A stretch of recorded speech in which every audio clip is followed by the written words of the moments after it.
Memang perayaan Paskah merupakan perayaan yang huge, yang besar. Perayaan yang masif, yang massal melibatkan orang banyak. Tetapi ternyata Tuhan juga berkata bukan hanya secara masif dilakukan banyak orang.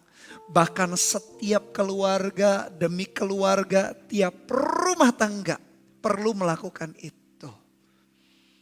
Jadi perhatikan, Paskah itu diperingati secara global tetapi juga secara private, personal.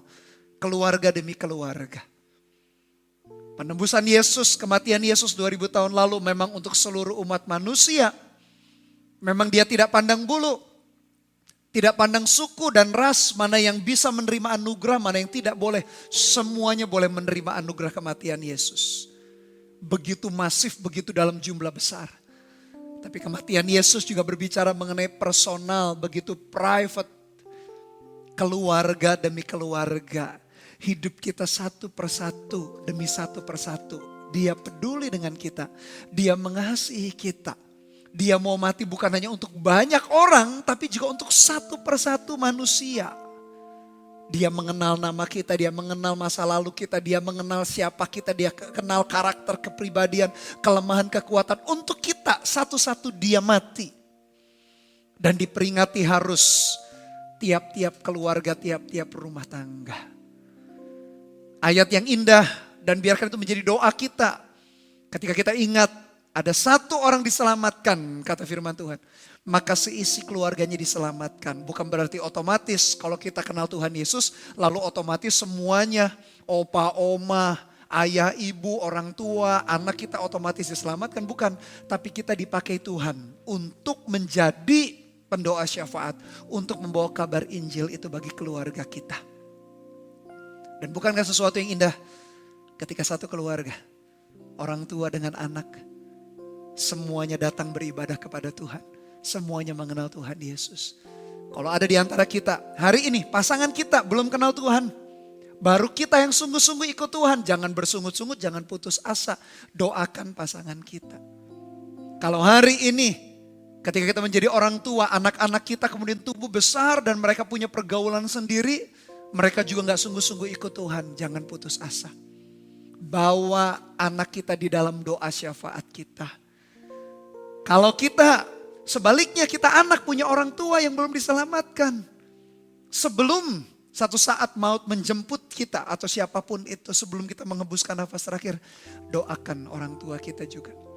Sebuah pengalaman yang indah yang luar biasa kalau seisi rumah tangga kita, seisi keluarga kita, kita berbakti menyembah Tuhan yang hidup. Kita sungguh-sungguh ikut Tuhan. Sama seperti Paskah waktu itu diperingati bukan hanya satu bangsa, tetapi keluarga demi keluarga. Demikian juga karya penebusan Tuhan Yesus itu.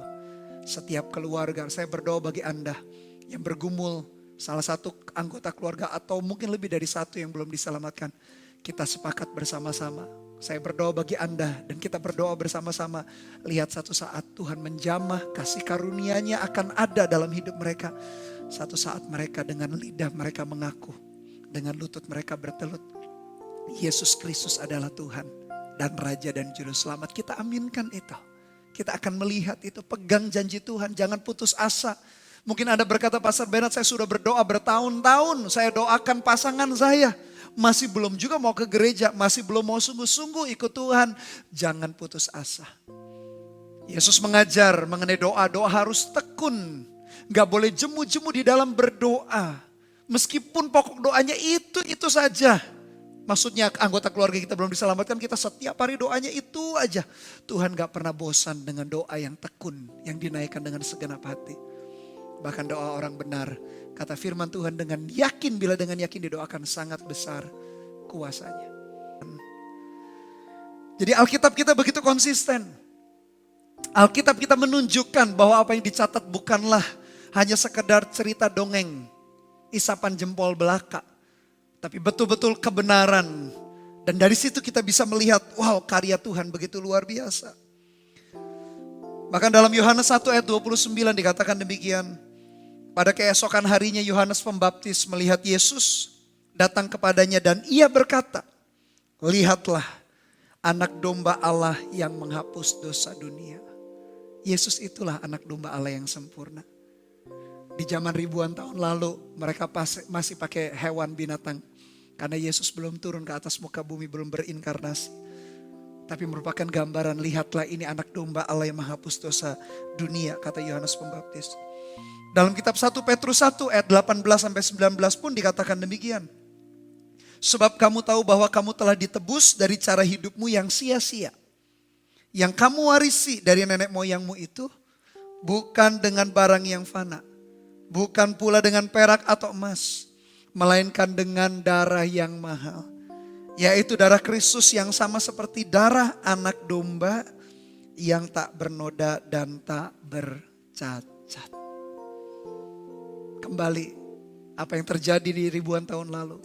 Menegaskan, meneguhkan, menguatkan kita. Bahwa Yesus anak domba Paskah itu, anak domba, lambang anak domba yang harus mati di atas kayu salib itu.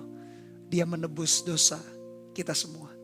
Sehingga kita diluputkan dari kematian. Dan kita ditebus dengan harga yang mahal. Dengan darahnya sendiri, dengan nyawanya sendiri. Sehingga seharusnya kita bersyukur, berterima kasih buat anugerahnya. Jangan lagi kembali kepada hidup yang sia-sia Bapak Ibu Saudara. Hidup kita sudah ditebus. Demikian dengan kondisi bangsa Israel juga waktu itu. Mereka diluputkan dari kematian, mereka diluputkan dari perbudakan. Mereka berjalan dalam kehidupan yang baru.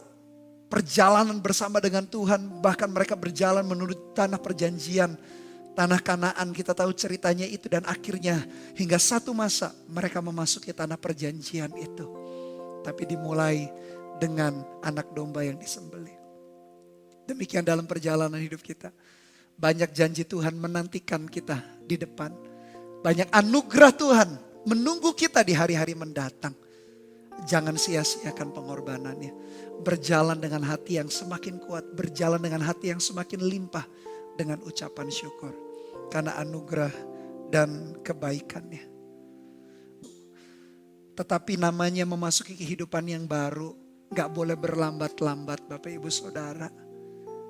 Jangan menunggu kapan waktu yang ideal untuk kita bertobat.